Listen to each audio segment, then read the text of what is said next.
નમસ્કાર વિદ્યાર્થી મિત્રો, સ્વાગત છે તમારું તમારી પોતાની યુટ્યુબ ચેનલ માય ટીચિંગ ક્લાસમાં। આજે આપણે ભણીશું ધોરણ 10 ગાલા અસાઇનમેન્ટમાં વિષય સામાજિક વિજ્ઞાનમાં પ્રશ્નપત્ર નંબર 2। ચાલો વિદ્યાર્થી મિત્રો, વિભાગ એ ચાલુ કરીશું। વિભાગ એ જો નીચે આપેલા પ્રશ્નોના માંગ્યા મુજબ ઉત્તર લખો। યોગ્ય જોડકા આપેલા છે વિભાગ એ અને સામે આપણે ઉત્તર લખીશું વિભાગ બીમાં। ઢાકાની મલમલ તો એમાં લખો ડી। દિવાસળીની પેટી સમ્રાટ અશોક તો એમાં લખો F। 5 સ્તૂપો જંગલોનું નષ્ટ થવું તો એમાં લખો એ નિર્વનીકરણ। ચોથું સૌર ઉર્જા પ્લાન્ટ તો એમાં લખો ઈ માધોપુર। પાંચમું ઇજારાશાહીને વેગ મળ્યો તો એમાં લખો બી ખાનગીકરણ। હવે છે ખરા ખોટા વિધાનો જણાવો। મોહેંજો-દડોની નગર રચનાનું વિશિષ્ટ લક્ષણ તેની ગટર યોજના છે તો કે ખરું। ભવભૂતિ લિખિત હર્ષચરિત સમ્રાટ હર્ષવર્ધનનું જીવન ચરિત્ર છે તો કે ખોટું। ગ્રાહક શિક્ષણ જાગૃતિ માટે ઇન્સાટ સામરિક બહાર પડે છે તો કે ખરું। ભારત ઉચ્ચ માનવ વિકાસવાળા દેશોની શ્રેણીમાં સામેલ છે તો કે ખોટું। 10મું સાંપ્રદાયિકતા દૂર કરવાનું અસરકારક કાર્ય બંધારણ કરી શકે છે તો કે ખરું।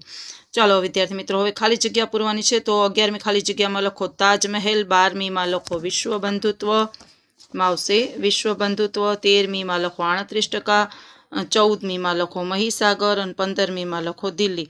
ચાલો, અને પછી છે માત્ર ઉત્તર વિકલ્પોમાંથી સાચો વિકલ્પ શોધી અને ઉત્તર લખવાનું છે। શિકાગો શહેરમાં આવેલી વિશ્વ ધર્મ પરિષદમાં કોણે વક્તવ્ય આપ્યું હતું?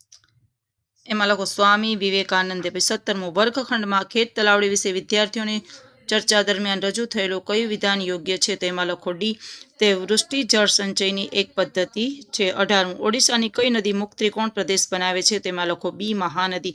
19મું ભારતનું અર્થતંત્ર કેવા પ્રકારનું છે? તેમાં લખો એ મિશ્ર। 20મું નીચેનામાંથી કઈ આર્થિક પ્રવૃત્તિ માધ્યમિક ક્ષેત્રની પ્રવૃત્તિ છે? તેમાં લખો અણુશાસ્ત્રોનું ઉત્પાદન। હવે છે નીચેના પ્રશ્નોના સંક્ષિપ્ત એટલે કે 1-2 શબ્દોમાં જવાબ લખો। ચલો, 21મું રેલ માર્ગમાં ભારતનું સ્થાન એશિયામાં અને વિશ્વમાં કેટલામું છે? તો લખો રેલ માર્ગમાં ભારતનું સ્થાન એશિયામાં પ્રથમ અને વિશ્વમાં દ્વિતીય છે। 22મું ગુજરાતમાં કઈ કઈ મુખ્ય પાઇપલાઇનો છે? તેમાં લખો ગુજરાતમાં કલોલથી કોયલી સુધી અને સલાયાથી મથુરા સુધી મુખ્ય પાઇપલાઇનો આવેલી છે। 23મું ઉત્પાદનનું કુદરતી સાધન કયું છે? તો લખો ઉત્પાદનનું કુદરતી સાધન જમીન છે। 24મું કઈ આર્થિક પદ્ધતિ અનુસાર બજાર પદ્ધતિ તદ્દન વિરોધી છે? તેમાં લખો સમાજવાદી આર્થિક પદ્ધતિ બજાર પદ્ધતિથી તદ્દન વિરોધી છે। ચલો